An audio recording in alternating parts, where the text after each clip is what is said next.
cette vidéo sera en collaboration avec mon voisin qui fait du bruit.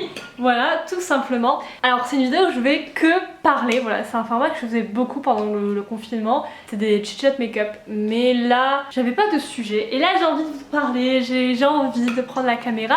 Pas parce que mon père ne répond pas au téléphone et du coup je ne peux pas lui partager ça. Et non plus parce que voilà, j'ai besoin d'exprimer. Pas que j'ai déjà fait une story sur Instagram, mais passons. Je voulais juste dire que de base j'aurais pu faire un chit-chat make-up. Le concept est sympa, on va enlever ça du décor. Mais il est 7h, donc 19h le soir. Je suis déjà maquillée, je me vois mal me refaire un make-up là tout de suite. Donc on va juste chit-chatter, vous et moi. Pour ceux qui me suivent sur Instagram, peut-être que vous savez de quoi je parle. De toute façon, je pense que ça sera écrit dans le titre, donc pas besoin d'être Sherlock. Mais là, je vous reconstitue un peu ce qui vient de se passer. En fait, là, je passais ma journée tranquillement, une après-midi parmi tant d'autres, quand ça fait des mois que tu ne vas plus en cours et qu'il n'y a plus cours et que t'as rien, c'est-à-dire que j'étais sur mon canapé en train de chercher un film vu que j'ai fini ma série. Enfin bon, vous voyez le genre, j'essayais un peu de me redonner un peu la pêche, etc. Donc je suis partie me laver les dents, enfin voilà, j'essayais de me bouger comme je pouvais et donc j'en suis venue à faire un exercice de traduction, donc ce que je faisais avant en licence pour un peu voilà m'entraîner, etc. Et une fois que j'avais traduit la moitié de ce texte, que j'avais noté la correction, etc., je me dis tiens, je vais faire une pause et lire mes messages. Et là, j'écoute l'audio d'un message d'une pote qui me dit qu'il y a un des gars de sa licence qui vient de voir qu'il y avait les résultats des rattrapages. Et je me dis putain, parce que bah on est quand même dans la même fac, etc. Donc je me dis que si lui il a les résultats, Bibi aussi. Et pour vous remettre encore plus dans le contexte, donc actuellement on est le 10 juillet, on est vendredi et je devais avoir mes résultats le lundi 13 au soir. Vous voyez que c'est quand même plusieurs jours en avance. J'essaye, j'accapare la nouvelle, je me dis ok, je marche vers mon ordinateur, je suffoque 3 fois, parce qu'en plus, faut rentrer son code, etc. Donc t'as bien le temps de, voilà, c'est quitte ou c'est rien, quoi. C'est genre, il y a écrit admis ou pas admis, quoi. Tu passes pas par 4 chemins. Et donc je me connecte, et là, je vois que j'ai été admise. Alors vraiment, je sais pas comment les notations ont été faites, je pense vraiment qu'il y a un seuil. Je saurai jamais, je pense que ça va être un mystère tout le long, parce que j'ai eu 12,5 dans toutes les matières. 12,5 dans toutes les matières. Les probabilités que ce genre de choses arrivent ne sont pas probables. J'ai passé donc mon premier semestre au rattrapage, le second je l'avais déjà validé. Là j'ai 12,8 mais bon on s'en fout des notes clairement parce que c'est pas très représentatif. Moi, Aude, moi là que vous avez derrière votre écran, après 3 premières années, après être allée 1 mois en LEA anglais-russe, après être allée à seulement un partiel de mon école de communication, je termine enfin une première année universitaire, une première année d'études supérieures. C'est pas le fait d'avoir réussi parce que les rattrapages, je savais que j'allais réussir, enfin je veux dire c'était des rattrapages en ligne. Bon voilà, et puis c'est des rattrapages, les rattrapages c'est quand même fait un minimum pour que, si tu mets un minimum du tien pour que tu passes ton année. Donc clairement, je savais que j'avais toutes les chances de mon côté, que j'avais de fortes chances de valider mon année. Et déjà de le voir écrit et de me dire que officiellement, oui, je vais passer en 2e année, ça me fait un choc. Ça fait des années, littéralement des années, ouais bah 3 ans en fait, que je me suis pas dit tiens je passe dans une seconde classe. Enfin quand tu passes de la seconde à la première, tu te dis ah bah l'année prochaine je serai en première,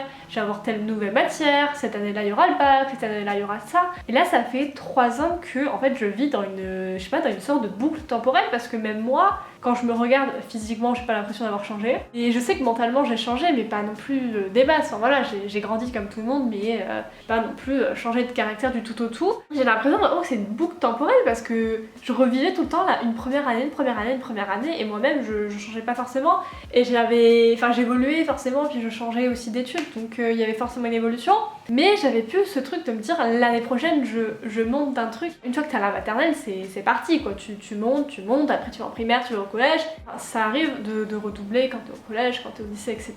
Je trouve que c'est plus ou moins quand même quelque chose d'assez rare. On peut se dire tiens je vais pas avoir le bac, mais souvent même les gens qui se disent ça ils vont l'avoir à 10,1 ou alors ils vont les avoir au rattrapage, mais on finit quasiment tous à avoir le bac ou à passer dans une autre année, sauf dans des cas exceptionnels, mais souvent ça arrive, donc on n'a pas ce truc de se dire est-ce que je passe ou pas, sauf quand c'est des, on va dire, je sais pas, des filières assez spécifiques. Et là, c'est la fac, c'est vraiment le domaine où les gens au partiel se disent est-ce que je vais avoir mon semestre, est-ce que je vais avoir mon année, est-ce que je vais passer. Et c'est un truc que j'entendais autour de moi, que je voyais mes amis faire durant 3 ans, et moi j'étais là et j'y participais pas. C'est un peu des anecdotes marrantes actuellement, mais bon voilà. Ma première année, quand j'étais en LE anglais-russe, littéralement j'ai arrêté courant octobre, début novembre, et je me souviens très très bien que le premier partiel en civilisation russe, j'étais à la fac. Mais je n'étais pas au partiel. Je suis allée voir une amie à la fin du partiel, je lui ai demandé comment ça s'est passé, j'ai croisé ma prof de russe, mais moi j'étais pas au partiel. Littéralement, j'ai fait aucun partiel, j'ai fait aucun rattrapage, enfin,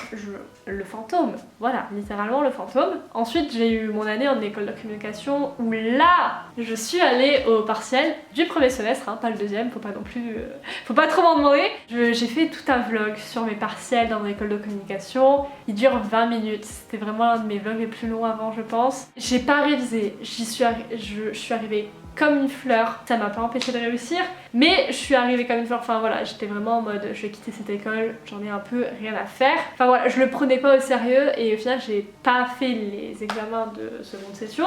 J'ai cette année et cette année-là, ça a été encore particulier parce qu'évidemment, pour ceux qui ne savent pas, je n'ai pas fait les partiels du premier semestre simplement de cette année, mais j'ai fait les partiels du second semestre. Ça a vraiment été une année hyper particulière pour moi, vraiment.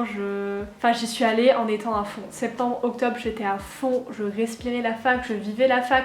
Le samedi, je me levais à 7h. Jusqu'à midi, j'écrivais mes CF, je m'étais surligneur, j'étais au taquet, j'avais envie de faire que ça de mes journées, je faisais que ça, j'avais un emploi du temps où j'allais à la fac et si j'étais pas à la fac, je bossais mes cours, je faisais que ça. Puis en novembre, pif pam pouf, j'ai eu un job étudiant. Je m'y suis consacrée à ça, à un peu ma freelance et à YouTube et j'ai délaissé les cours. J'y suis pas retournée avant le second semestre et encore j'ai loupé les 3 premières semaines du second semestre, mais bon ça je les ai rattrapées et quand je suis revenue en février j'ai rattrapé tout mon russe, donc du premier semestre j'ai bossé de ouf en russe, vraiment là pour rattraper le russe ça a été dingue. Après tout le reste non parce que j'en avais pas besoin au second semestre, donc franchement je suis pas à plaindre. On a tous vécu les mêmes conditions à partir de mars, on va pas s'en rappeler, et après donc forcément il y a eu les partiels puis les rattrapages. C'est la première année vraiment que je termine, que je valide, etc. Même si encore une fois c'est une année que j'ai pas fait dans son entièreté et que même si je l'avais fait, elle aurait été coupée comme tout le monde en fait cette année. Mais je trouve ça fou de me dire que là, j'ai l'impression qu'on a cassé ma boucle et que c'est bon là, j'avance, j'évolue et je passe en 2e année quoi, waouh. Du coup des fois j'ai des pensées un peu en me disant ouais genre je sais pas, j'ai un peu envie de le célébrer et tout. Et après de mon autre côté je me dis déjà qui fait ça? Qui célèbre le passage en 2e année? Ensuite je me dis bof, vu les conditions, enfin voilà, je veux dire c'était les rattrapages, c'était en ligne etc. Donc d'un autre côté je me dis j'ai pas réellement du mérite à tout ça. Mais de l'autre, je suis tellement contente que c'est tellement une étape, genre je sais pas, en soi c'est ouf, je trouve ça dingue. Je pense que je vais m'arrêter là dans cette vidéo, voilà, j'espère que tout se passe bien pour vous, j'espère que vous avez eu votre année, que vous avez vos vœux sur Parcoursup, que si c'est pas le cas, que vous les aurez bientôt, ou l'année prochaine, que tout se passe bien pour vous, que vous aimez vos études, ou votre travail, ou ce que vous faites actuellement, peu importe. Je vous dis à la prochaine et à bientôt!